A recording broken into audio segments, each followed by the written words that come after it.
Ini tampil notanya. Saya pakai long untuk, tadi kan saya mendeskripsikan pakai long. Nah, long ini di bagian mendeskripsikan jumlah pembelian ini.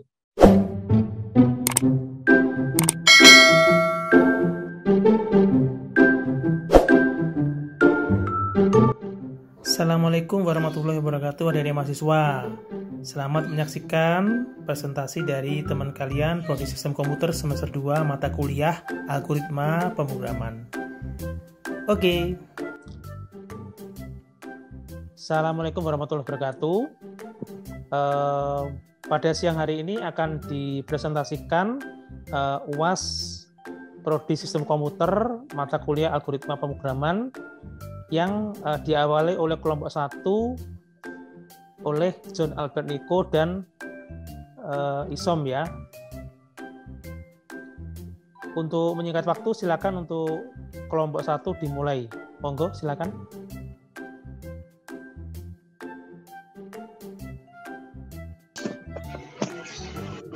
Assalamualaikum warahmatullahi wabarakatuh. Waalaikumsalam warahmatullahi wabarakatuh. Untuk hari ini terima kasih kepada Bapak dosen atas waktunya untuk mempresentasikan hasil laporan kami tentang pemrograman pemesanan makanan dan tahu minuman di kafe sederhana. Program ini disusun oleh saya sendiri, John Albert Nico, dan Ahmad Nadian Isom. Untuk selanjutnya bisa dijelaskan oleh Ahmad Nadian Isom. Nah, hari ini urutan penjelasan yang pertama adalah flowchart, nomor 2 desain layout, dan kedua yang pertama adalah deklarasi, pembuatan menu, pembuatan transaksi, pembuatan nota, pembuatan histori, dan 6 pembuatan pencari, yang terakhir adalah hasil running. Untuk perancangan dari flowchart, untuk yang pertama adalah start, lalu masuk ke scene,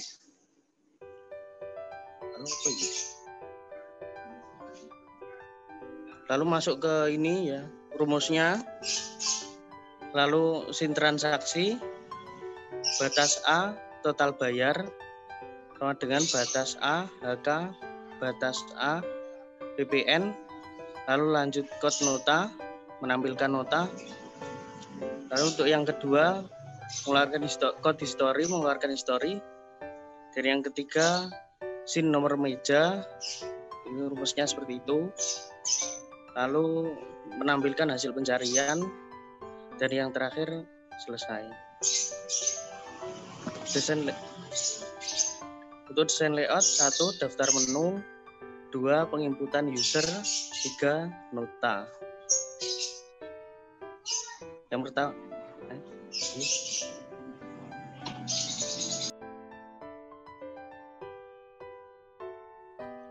Terima kasih untuk Mas Isom atas penjelasan rancangan. Selanjutnya saya akan menjelaskan bagian pembahasan. Yang pertama pada tahap deklarasi. Pada tahap deklarasi ini saya menginputkan char, integer. Char itu untuk menginputkan karakter, integer untuk menginputkan nilai bilangan genap.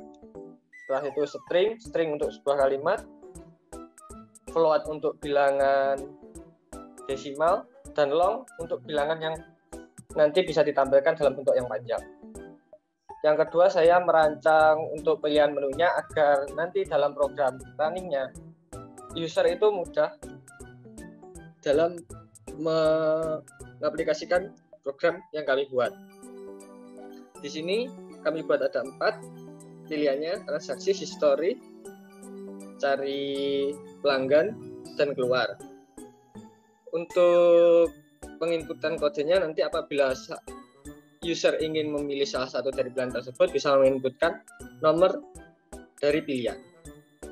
Yang kedua, transaksi dan nota. Ini untuk bagian transaksi. Yang atas ini mendeklarasikan lagi, karena dalam deklarasi yang bagian atas itu tidak mendeskripsikan semua, kayak mendeskripsikan bagian umumnya. Nah, yang bagian transaksi nanti dideskripsikan lagi. deklarasinya. Yang ini bagian transaksi. Untuk bagian ini saya kasih pilihan menu agar si user nanti mudah menginputkan kode-kode dan menuliskan pesanan pelanggannya. Ini yang bagian ini adalah bagian pembuatan kode dari produk yang dijual. Ini bagian nota bukti pemesanannya. Nah, di bagian sini saya kasih aritmatika untuk pembayaran produk disertai dengan pajak 10% karena setiap pembelian nanti akan dikenakan PPN sebesar 10% dari nominal pembelian. Yang selanjutnya ini adalah struktur bagian lihat transaksi atau history. Di bagian ini kita bisa mengecek berapa banyak pelanggan yang sudah bertransaksi di program ini. Yang ketiga ini adalah cari transaksi atau bahasanya bagian pencariannya. Nanti bisa mencari pelanggan dengan memasukkan nomor meja. Jadi nomor mejanya misal 2, nanti akan menampilkan pelanggan yang berada di meja tersebut. Ini bagian mejanya tadi, ini bagian penampilan hasil pencarinya. Saya pakai Gotoxi agar cursor dalam running program nanti pas di bagian tabel yang sudah disediakan. Apabila tidak pakai Gotoxi, nanti hasil codingannya pasti akan bertumbukan dengan layout atau tampilan dari outputan yang ditulis di codingan. Nah, ini hasil running programnya. Saya share screen bagian running program. Silakan ditampilkan untuk demo programnya. Kelihatan? Kelihatan ya, Pak? Kelihatan. Nah, untuk programnya seperti ini. Apabila menentukan satu, kita ke bagian transaksi. Kita menuliskan nomor meja pelanggan dulu. Habis menuliskan nomor meja pelanggan, nama pemesan atau nama pelanggan. Terus banyak jenis produk yang dipesan. Semisal 2, nanti akan menginputkan kode produk. Semisal CT dengan penjumlah pembelian 5 dan GK atau God Kebab dengan total pembelian 7. Ini tampil notanya. Saya pakai long untuk, tadi kan saya mendeskripsikan pakai long. Nah, long ini di bagian mendeskripsikan jumlah pembelian ini. Agar tidak membentuk angka singkatan yang biasanya setelah bilangannya ada huruf E. Nah, saya mengakhirinya pakai long. Yang selanjutnya adalah history. Kemarin dari Bapak Pandu menanyakan apakah pelanggannya bisa lebih dari 50? Jawabannya bisa, karena pada bagian datnya atau array datnya saya kasih batas maksimal pengisian itu 200. Jadi sampai 200 pelanggan bisa menyimpan total pembelian sampai 200. Ini sampai saya masih nulis sampai sekitar 53.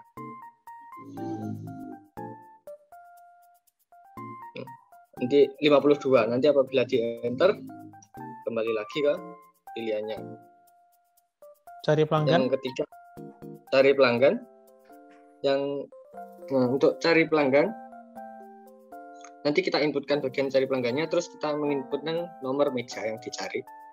Misal nomor 5, apabila nomor 5 ada pelanggannya, nanti akan ditemukan. Apabila tidak ada, seperti inputan di sini, tidak lagi ditemukan. Nah, untuk run out keluar. Oke. Nah, sekarang ini ada sedikit, coba kamu jalankan lagi untuk programnya yang tadi. Sebentar, Pak. Agak susah. Mohon maaf karena masih banyak bug dan masih tahap beta, jadi programnya belum selesai dengan sempurna. Iya. Ini, Pak. Untuk programnya. Coba transaksi 1. Transaksi 1, pilih 1. Tadi untuk pemilihnya kan nomor meja ya. Nomor mejanya ini gimana tadi masukkan nomor meja? Jen salah satu nomor meja misalnya. Nomor 6. Nomornya itu bebas ya? Bebas Pak untuk nomor meja sesuai dengan jumlah meja yang ada di toko tersebut. Terus nama pemesan misalnya apa? Niko misalnya, Niko.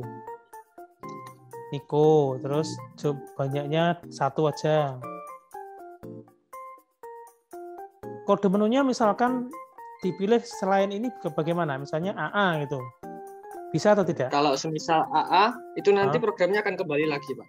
Coba. Karena inputan tidak ada. Jumlah pesan, nggak bisa. Kereset. Bukan nggak bisa kembali lagi, Pak. Karena kodenya itu emang nggak ada di pilihannya. Oh, iya. Soalnya kan sudah disediakan. Nah, mungkin itu ya sedikit revisi dari situ aja. Misalkan kode tidak terdaftar, maka nanti pada saat kamu mengetikkan AA gitu, selesai pada pilihan terakhir nanti ada pesan mohon maaf kode tidak terdaftar atau gimana gitu ya. Terus baru balik ke mana lagi? Balik ke atas lagi. Inputannya lagi ya. Gitu ya. Dicatat ya, karena ini saya record. Jadi nanti akan langsung tahu revisinya di mana. Ya wes silakan gimana? Masih ada beberapa penjelasan sedikit, Pak.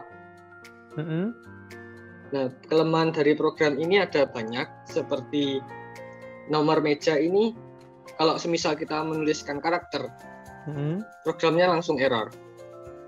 Berarti aja kamu kasih keterangan, karena yang mengisi kan mungkin orangnya lupa, nanti dikasih keterangan, gitu ya?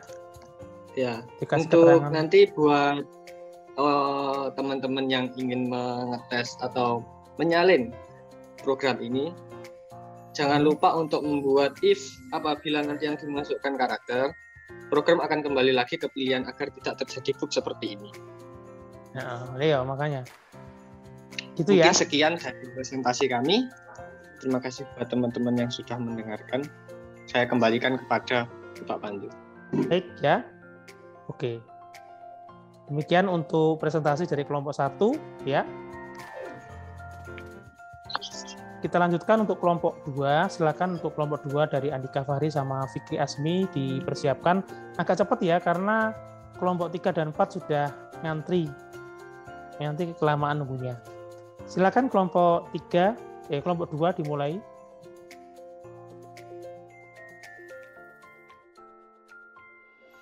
Assalamualaikum warahmatullahi wabarakatuh.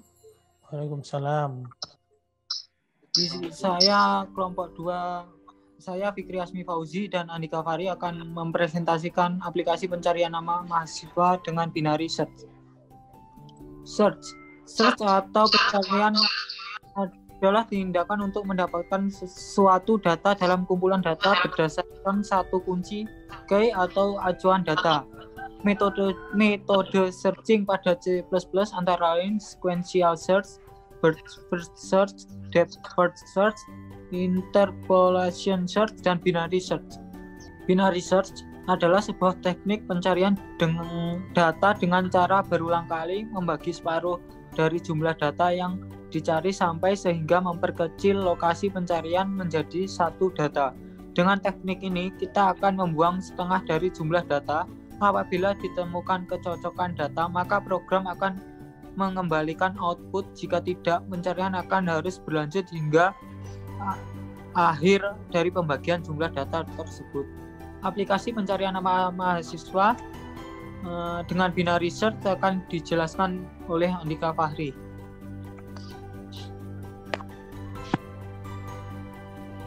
Baik, saya akan menjelaskan bagaimana proses. Pertama yaitu nama mahasiswa akan ditampilkan terlebih dahulu, yaitu dengan menggunakan disimpan dalam variabel array, kemudian tampilkan dengan perulangan for. Setelah itu pengguna akan memasukkan nama yang akan dicari. Di sini pengguna akan memasukkan nama yang akan dicari. Setelah itu akan ditampilkan hasil pencarian. Jika data ditemukan, maka akan ditampilkan ditemukan dan pada indeks keberapa nama tersebut ditemukan. Jika tidak, maka akan ditampilkan tidak ditemukan. Di sini proses pencariannya adalah pertama, program akan mencari data tengah dari keseluruhan banyaknya data atau banyaknya nama, akan dicari data tengahnya. Setelah ketemu data tengahnya, akan dicek dengan kondisi if, apakah nama yang dicari sama dengan nama yang terdapat pada data tengah tersebut. Misalnya di sini ada 7 data. Jadi data tengahnya adalah akan mengambil nomor 4. Setelah itu akan cek apakah nama yang dimasukkan sama dengan nama yang terdapat pada nomor 4. Jika iya, maka data ditemukan. Jika tidak, maka program akan berlanjut dengan mengecek apakah nama yang dicari, apakah data yang dicari lebih besar atau lebih kecil dari data tengah. Jika lebih besar, maka data akan dicari ke bawah dan akan mengabaikan yang atas. Jika data lebih kecil dari data tengah, maka akan dicari ke atas dan mengabaikan yang bawah. Setelah itu akan mencari data tengah lagi dan akan dicek lagi apakah nama ditemukan atau tidak. Program itu akan berulang terus sampai jumlah data habis cari atau sampai nama ditemukan. Ini ada contoh nama yang dicari Hadi. Nama Hadi ditemukan pada indeks ke-7. Terima kasih. Silakan ditemukan untuk programnya.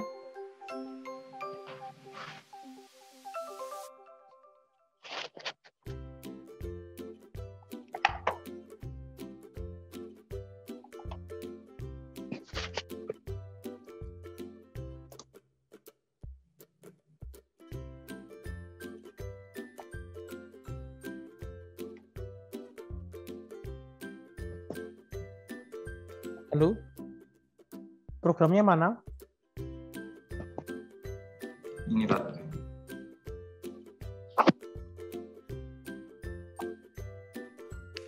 Waduh, kelihatan apa enggak ini? Sebentar ya, saya dulu.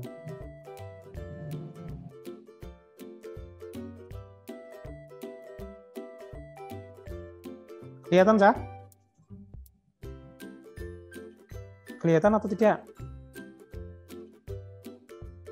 Bentar Pak, belum bisa lihat. Ya. Oke, silakan Andika dijelaskan. Bukan programnya ya, tampilannya saja, tampilan. Sambil dijelaskan tampilannya. Nah, di sini akan ditampilkan nama, akan memasukkan nama yang akan dicari. Misal Abdi.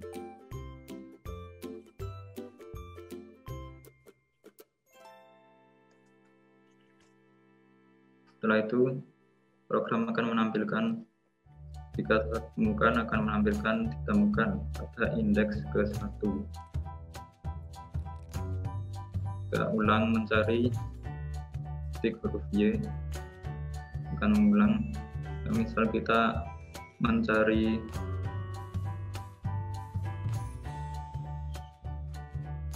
nama Dewa, nama tidak ditemukan. Jika tidak ingin mengulang pencarian data, ketik huruf T.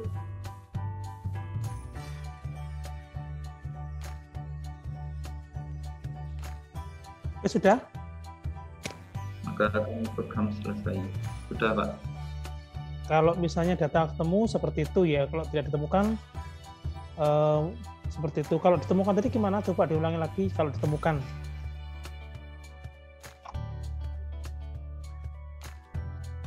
Misalnya dicari Ali, ya kan?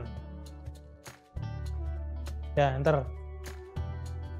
Kok tidak ditemukan? Padahal itu ada namanya Alibaba. Kenapa? Namanya harus lengkap, Pak. Yang namanya pencarian itu kan tidak harus namanya harus lengkap. Misalnya ya ada John Albert, John Sihaan, John Budi misalnya. Kalau misalnya diketik John, nanti yang ketemu ya 3 nama itu muncul semua. Jadi kalau misalnya kalau seperti ini kan pencariannya berarti pencarian frase, artinya kalau namanya nggak ada ini ya nggak ketemu gitu loh. Jadi kalau bisa revisi untuk kelompok 2 kalau misalnya mengetikkan kata yang sesuai, misalnya Ali ya tetap muncul di situ ada data Alibaba, gitu ya? Ya, Pak. Itu revisinya. Oke? Ya, Pak. Baik, sudah ya. Demikian untuk presentasi dari kelompok berapa ini? 2 ya? Oke.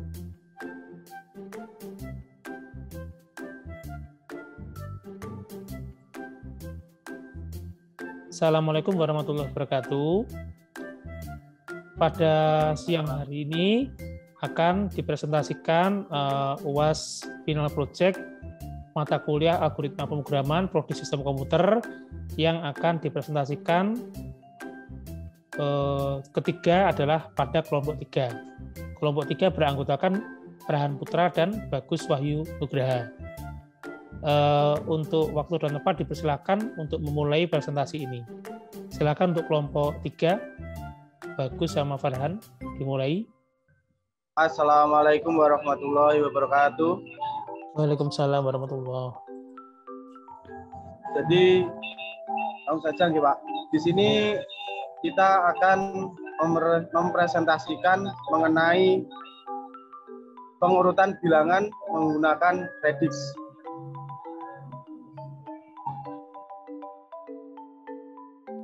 Untuk yang pertama, pengurutan sorting. Pengurutan sorting adalah proses mengatur sekumpulan objek menurut urutan atau susunan tertentu. Urutan objek tersebut dapat menaik ascending, yaitu urutan objek yang disusun mulai dari nilai terkecil hingga terbesar, atau menurun atau descending, yaitu urutan objek yang disusun mulai dari nilai terbesar hingga terkecil. Jika n buah objek atau data disimpan di dalam array nilai. Untuk yang selanjutnya yaitu pengertian Radix sort. Radix sort adalah algoritma atau metode pengurutan atau sorting tanpa pembandingan dengan kata lain. Sorting non-comparison sort, di mana dalam proses tidak melakukan perbandingan antar data. Kata Radix bermakna harafiah posisi dalam angka, di mana sederhananya dalam representasi desimal, Radix adalah digitnya dalam implementasinya. Radix sort merupakan algoritma pengurutan yang cepat, mudah, dan sangat efektif. Namun, banyak yang mengira bahwa algoritma Radix memiliki banyak batasan, di mana untuk kasus-kasus tertentu tidak dapat dilakukan dengan algoritma ini, seperti pengurutan bilangan pecahan dan negatif. Yang selanjutnya yaitu untuk float. Yaitu yang pertama adalah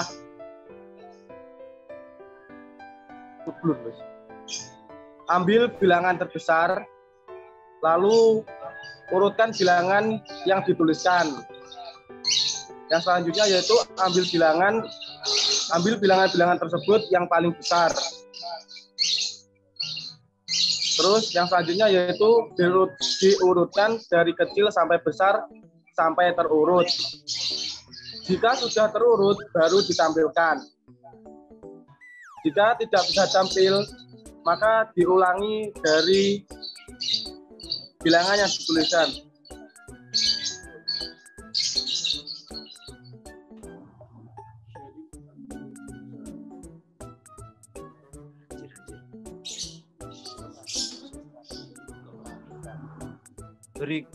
Berikut tampilan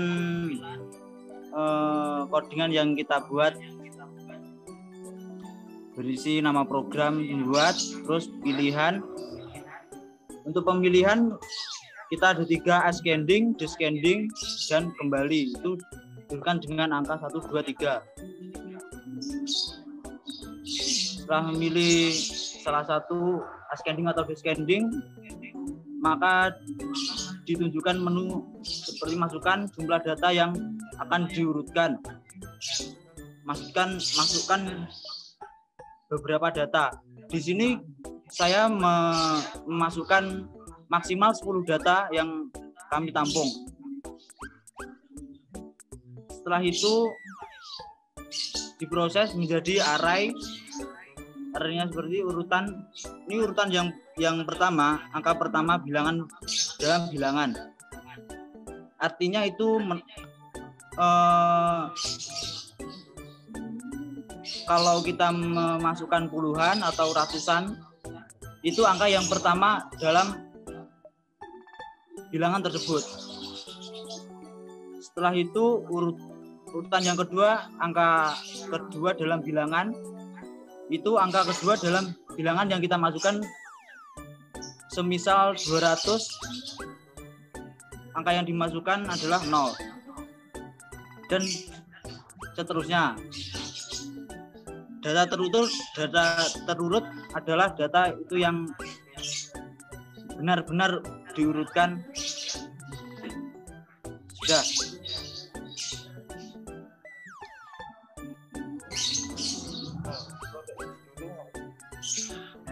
Bisa, Pak. Berikut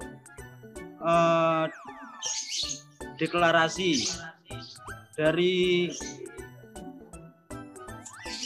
codingan yang kita buat. Di sini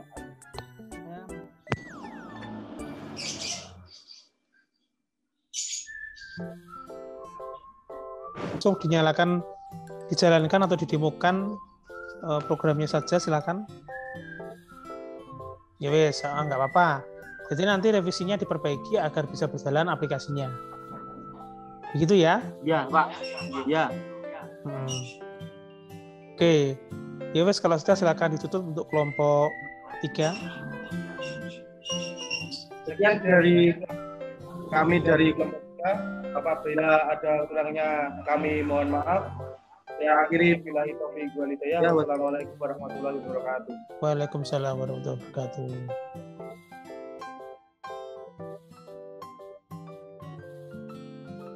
Silakan kelompok 4. Tentang proposal pembuatan program penjualan barang dengan diskon dan cashback. Dasar teori, aplikasi merupakan teknologi yang berkembang pesat pada saat ini. Kemajuan teknologi dalam membantu pengolahan data atau informasi yang tersedia dapat berlangsung secara cepat dan efisien dengan akurat. Dengan adanya perkembangan teknologi aplikasi pengolahan data, maka sangat potensial untuk mempermudah pengolahan data yang ada dalam perusahaan.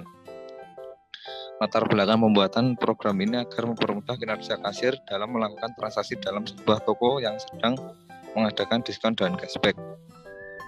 Fungsi if else pada C++ adalah bahasa pemrograman komputer yang bisa dipakai untuk membuat berbagai aplikasi atau general purpose programming language dan merupakan perkembangan dari bahasa pemrograman C.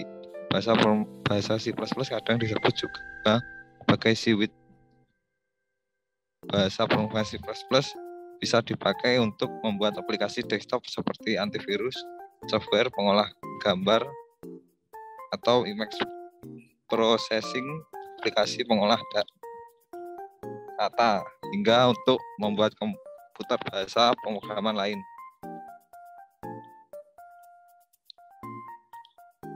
Fungsi else if adalah pengambilan keputusan atau kondisi if else tidak hanya digunakan untuk menentukan tindakan apa yang akan diambil sesuai dengan kondisi.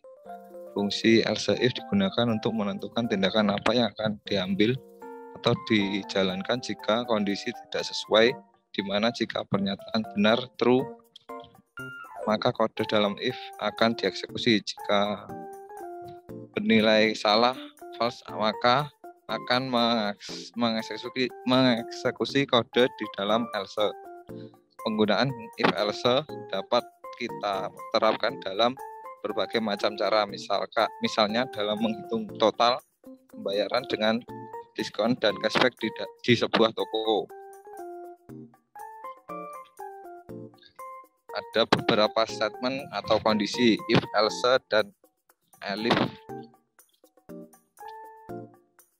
Penulisan if else terdapat beberapa cara, namun yang umum digunakan dalam sebagai berikut: if atau ekspresi atau perintah, else perintah. Berikut ini adalah format program diskon dan cashback.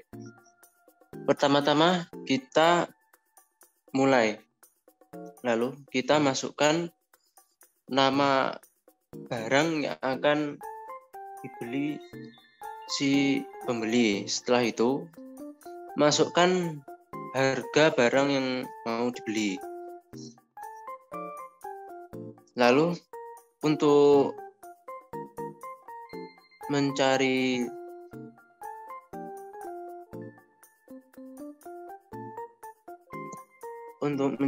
diskon, itu kita jika harga barangnya lebih dari 100.000, maka itu pembeli dapat mendapatkan diskon sebesar 10%. Dan jika ada pembeli,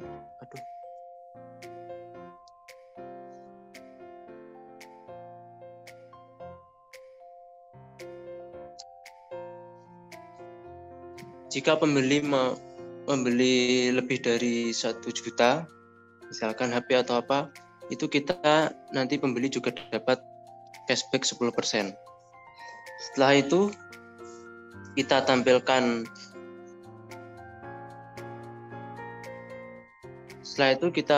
tampilkan total harga, lalu kembali uang kurangi total harga, lalu tampilkan diskon, selesai. Layout programnya pada pengendalian kita sudah menggunakan mengambil fungsi elf. Pengambilan keputusan melalui tidak hanya digunakan untuk menentukan tindakan yang akan diambil sesuai dengan kondisi, tapi juga digunakan untuk menentukan tindakan apa yang akan diambil jalankan jika kondisi tidak sesuai, di mana jika pertanyaan benar true, maka kode dalam if akan dieksekusi, tetapi jika bernilai salah, maka akan mengeksekusi kode dalam else, di mana untuk mengakses itu kita hanya perlu memanggil berdasarkan fungsi else if tersebut untuk menghitungnya dalam diskon dan cashback.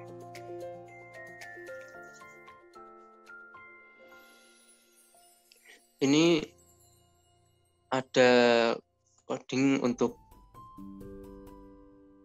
program diskon dan cashback. Ya, lanjut. Pertama kita isi dengan dasar untuk codingnya, include stream itu sampai intermain. Nah, cara nama harga itu untuk menentukan nama barang yang akan dibeli si pembeli. Nah, setelah itu code input nama barang, lalu input harga barang. If harga lebih dari